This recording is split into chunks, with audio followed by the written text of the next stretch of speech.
Good afternoon, ladies and gentlemen. Today I would like to talk to you about why we should add and take away a sports program from the University of Hartsville. But first, there are a few things to be considered.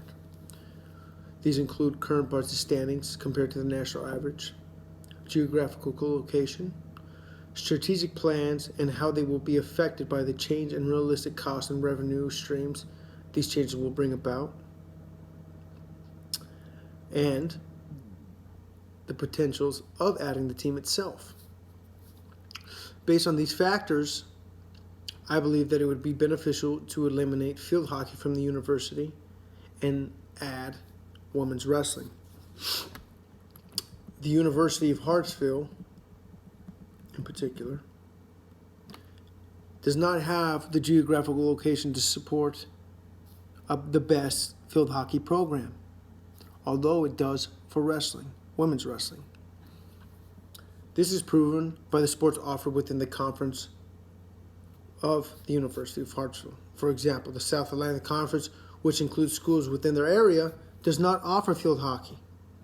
Although women's wrestling is not within the conference itself, it is, however, growing not only on the East Coast, but throughout the nation. If we take the high school, for example, since 1994, the number of female high school wrestlers has grown from 804 to over 11,000. Moreover, Gannon University in Pennsylvania has a women's wrestling program. As long as Presbyterian College, which is Division I, they're adding both men's and women's. Not to mention Emmanuel Baptist, which is 2.5 hours south of us, has already had a women's program and has dominated within the sport. There's an NAIA school within Kentucky that just won the national title for women's wrestling. Thus, why wouldn't we want to add women's wrestling? Here's a few other things to consider. The equipment that we need for women's wrestling has recently been purchased for the men's established program. Therefore, we don't need to buy new equipment, we don't need new facilities, and we don't need new gear. Being that the men's wrestling team has over 60 brand new singlets that range from extra small to extra large, it can fit the array of sizes for men and women. And you wouldn't need to hire new coaches. For field hockey, you're talking about roughly $60,000 for new coaches. By adding $10,000 in total for the assistant and the head coach combined, $5,000 apiece, or however you want to allocate that money, you're making up for that money lost. Another big consideration is the cost of field hockey.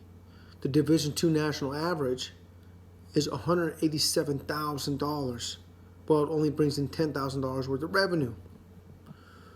Since you're not paying for these other things for women's wrestling, again, facilities, equipment, uniforms, and coaches, the cost is less than so of that of field hockey and men's wrestling. Why, you say?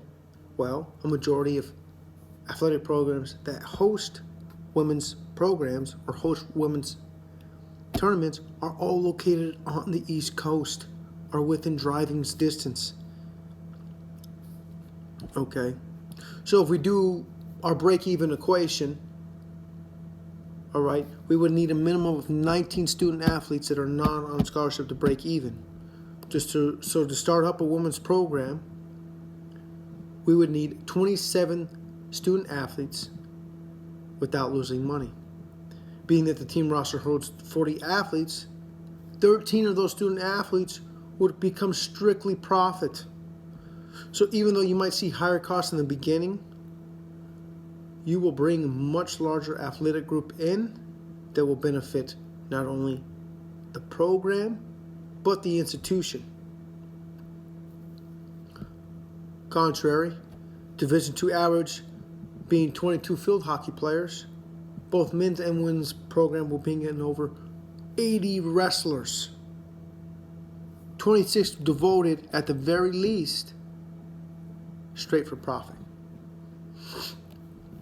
Another thing to consider when taking budget costs, cutting budgets, is that the University of Hartsville supports 50% scholarships to the majority of sports. It is only women's and men's basketball and volleyball that receive 60 to 85% of the roster. If the efforts are cut down on expenses, we could propose a cut in scholarship. Both men's and women's basketball, cut it by 4, and 2 for women's volleyball. You're saving over $260,000 in expenses each year. This considered, with the elimination of field hockey and the addition of women's wrestling, will lead the department to need 228 student athletes not on scholarship to attend the university. Women's wrestling would add an additional 27 athletes to that number, very least, comparatively to field hockey with only 11.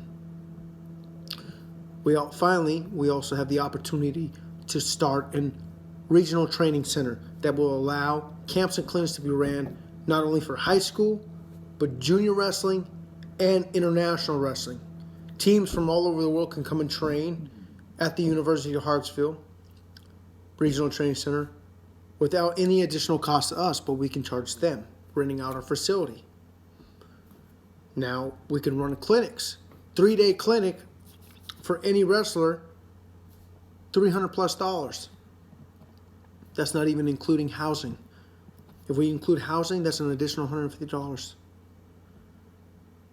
We'll be able to bring in world-renowned wrestlers, being that we're RTC, not only from America, Mongolia, China, Russia. These are big names that we can be able to bring in, big profits that we can be made for the university. Okay, so let's take into account if just 50 athletes sign up for a camp and it's held twice a year, that's over $30,000 extra that will be generated for not only the program but for the department, with little to no cost to the university itself. Considering the current fundraising is $135,000 a year, the goal will increase to $168,000 within 5 years. Within 5 years. So, overall, the initial cost of eliminating field hockey and adding women's wrestling might seem high, but long-term, University of Hartsville will benefit as a whole. So will the athletic department. Adding women's wrestling will help us reach our 3- and 5-year plan a lot quicker. We're developing a new demographic for athletics on the campus and bringing a whole new demographic to the area.